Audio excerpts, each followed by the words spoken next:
kegiatan yang dilakukan antara lain. PT Eastern Sumatra Indonesia Bukit Maraja Estate berdiri pada tahun 1921 dengan luas areal 3.178 ha. Pengenalan perusahaan PT Eastern Sumatra Indonesia Bukit Maraja Estate terletak di Jalan Asam kilometer 19,5 Nagori Pamatang Sakuda, Kecamatan Gunung Malela. Yang kedua adalah kegiatan nursery. Fase pre-nursery yang dimulai dari penanaman kecambah sawit. Adapun tahap pertama yaitu penyeleksian kecambah sawit sesuai dengan kriteria yang diinginkan. Tahap kedua dilakukannya penanaman kecambah sawit menggunakan antrakol selama 2-3 detik yang bertujuan untuk mengantisipasi tumbuhnya jamur pada kecambah sawit. Setelah penanaman, kecambah tersebut dipindahkan ke bibit yang berukuran 15x20 yang sudah diisi dengan media tanah. Setelah penanaman, selanjutnya dilakukan penyiraman secara merata ke seluruh bibit yang bertujuan untuk menjaga kelembapan tanah tersebut. Selanjutnya yaitu kegiatan fase pre-nursery. Setelah fase pre-nursery, bibit yang sudah berumur 3 bulan dipindahkan ke pre-nursery dengan ukuran polybag 40x50 cm. Biasanya berlangsung saat bibit berumur 4-12 bulan. Kemudian dilakukan penyiraman pada bibit sawit menggunakan alat bantu berupa sprinkler. Selanjutnya masuk ke metode proses pemupukan yang menggunakan 2 jenis pupuk, yaitu pupuk kisrit dan juga pupuk NPK 12-12, 17-2.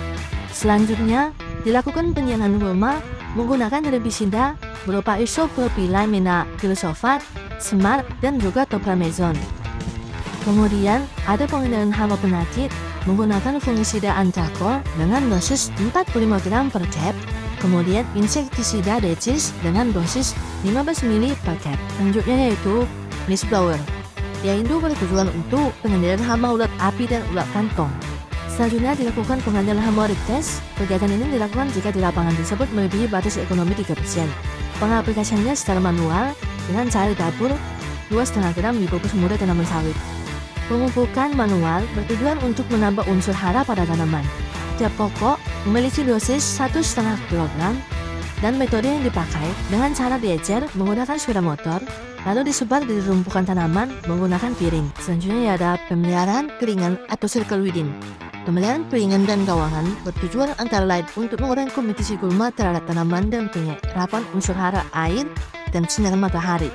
Sebelum pemupukan, ada tahap packing yang diterapkan di sini yang bertujuan agar takaran dosis sama rata sesuai dengan anjuran. Ada juga pemupukan menggunakan alat fertilizer spreader yang dihubungkan pada traktor. Hal ini dilakukan agar penyebaran pupuk lebih tepat sasaran. Kapasitasnya sebesar 350 kg dan metode yang dilakukan harus bersamaan dengan kecepatan dan juga tuas yang digunakan untuk pengaplikasian pupuk. Tiap palem harus mendapatkan 0,5 kg pupuk. Hal ini memiliki kelebihan dan dapat membersihkan waktu, tenaga, begitu juga dengan biaya. Pengendalian hama menggunakan metode spraying yang difokuskan terhadap gulma seperti di rumputan.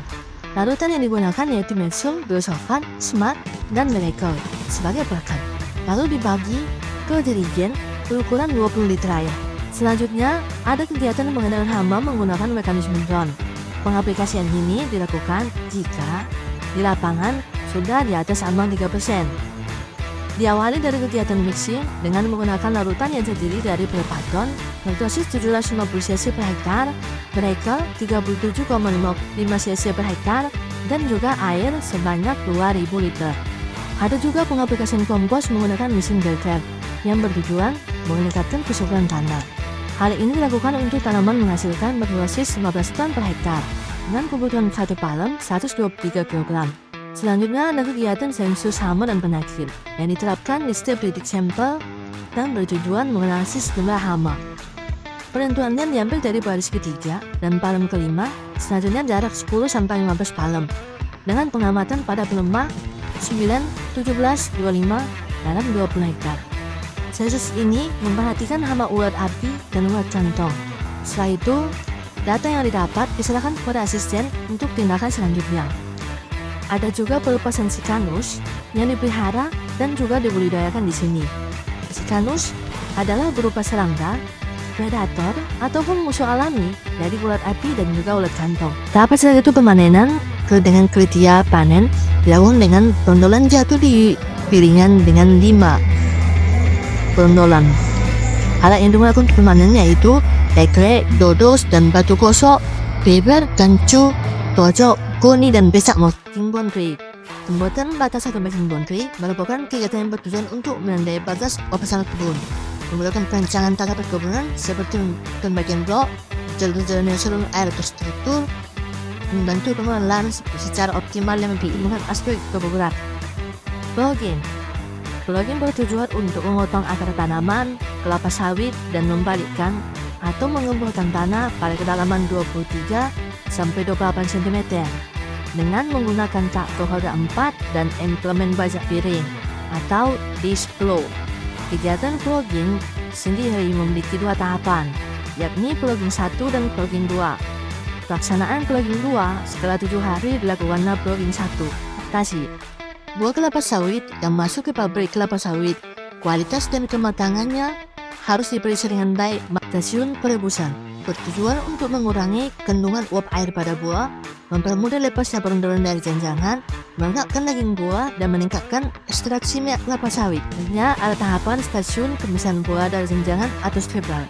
Buah yang telah direbus diangkat beserta lori oleh hosting crane dan buah dituangkan ke mesin stripper.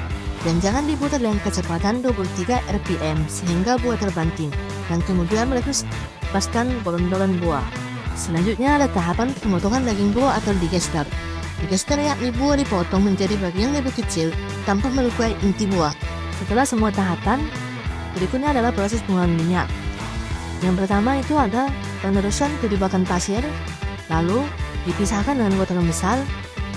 Selanjutnya keayakan getar dengan memisahkan minyak dari kotoran yang lebih halus sekitar 40 mesh, lalu dialirkan ke crude tank dan dialirkan ke continuous tank. Selanjutnya dialirkan ke coil tank, penampungan minyak bebas kotoran. CPN dialirkan ke stop tank melalui vacuum dryer, memisahkan sisa air dan menuju tempat penyimpanan minyak sebelum pengiriman. Yang terakhir, pemisahan endapan di mesin decanter dengan putaran 3000 rpm untuk memisahkan minyak, air, dan solid. Untuk yang selanjutnya itu pembuatan kompos tangkos. Yang pertama lakukan pemecahan dan bertujuan untuk mengukur ukuran bahan tangkos dengan terus pembukaan area bahan. Yang kedua penyiraman kompos dengan air limbah, yaitu tangkos yang telah dicacah seluruh yang diletakkan pada bunker yang telah disediakan menggunakan alat spray perkon. Berikutlah itulah hasil kegiatan kami selama PKL di Bukit Maraja Estate. Sekian dan terima kasih.